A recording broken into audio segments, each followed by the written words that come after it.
अस्सलाम वालेकुम स्टूडेंट्स, आज हमारा लीनियर इक्वेशन के बारे में लास्ट लेक्चर है। हमने पहले पढ़ लिया अगर हमें सिंपल क्वेश्चन दिया जाए तो हमने कैसे सॉल्व करना है। नेक्स्ट में हमें पता चल गया अगर हमने कुछ भी लेट करना हो, कुछ भी एज्यूमिंग वैल्यू खुद से एज्यूम करनी है तो हम एक्स और वाई कैसे फाइंड आउट कर सकते हैं। एंड योर थर्ड आंसर जो क्वेश्चन है वो इस टाइप का आ सकता है कि अगर आपको वो डिफरेंट एक्स की वैल्यूज़ फाइंड आउट करने के लिए कहते हैं, जैसे x1 plus x2 plus x3 and plus x4, आपने एक्स की वैल्यू फाइंड आउट करनी है, जबकि आपके पास क्वेश्चन ए में उन्होंने आपको ये सब वैल्यूज़ गिवन की हुई हैं। तो हमने क्या किया, पार्ट ए में हमें क्वेश्चन में गिवन वैल्यूज थी, हमने वो सारी वैल्यूज़ को लिखा और वो जिस भी क्वेश्चन के इक्वल थी क्वेश्चन में ये सारी अमाउंट्स आपको गिवन होंगी। तो ये ए आप समझ लें कि आपका क्वेश्चन है। नेक्स्ट बी पार्ट में वो हमें कह रहे हैं कि हमने 4x की वैल्यू फाइंड आउट करनी है। ओके, हम बैकवर्ड शुरू करते हैं। सबसे पहले हम x की 4 की वैल्यू फाइंड आउट करते हैं। यहाँ पे आपके क्वेश्चन में जो गिवन अमाउंट है वो 120 is equal to x1, 300 is equal to x2, 250 is equal to x3 and 500 is equal to x4 है।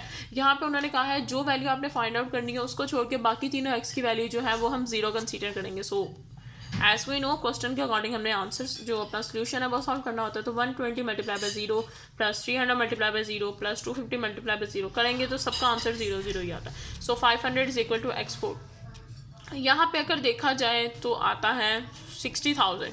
सो x4 ये मल्टीप्लाई है 500 जाके डिवाइड हो जाएगा तो 120 हमारे पास x4 की अमाउंट आ जाएगी। हमें पता चल गया हमारा x4 इज इक्वल टू 120 है। इसी तरह अब हम यहाँ पे x3 फाइंड आउट करेंगे तो x3 को छोड़ के बाकी तीनों वैल्यूज़ को हमने 0 के साथ मल्टीप्लाई कर दिया, जो कि हमने x एज्यूम किया है विच इज इक्वल टू 0।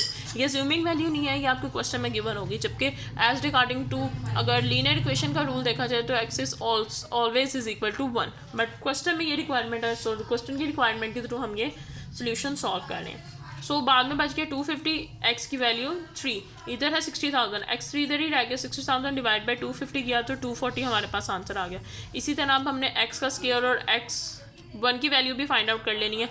अब x का स्क्वायर फाइंड आउट करना है तो x की 2 वैल्यू फाइंड आउट करनी है, नोट स्क्वायर। ओके, बाकी इस तीनों को हमने 0 से मल्टीप्लाई किया तो 0 आ गया। 300 x की 2 is equal to 60,000, 60,000 divide by 300 किया तो 200 हमारे पास x का 2 की वैल्यू है।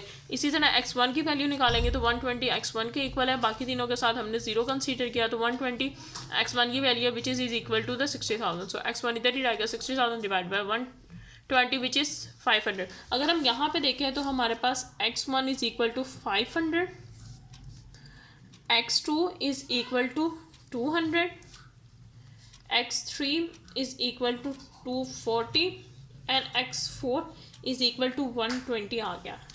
इस तरह हमने ये क्वेश्चन सॉल्व करना है। इसी से रिलेटेड क्वेश्चन एक ये भी है जो कि सेम एज इट इज़ ऐसे ही सॉल्व हुआ हुआ है।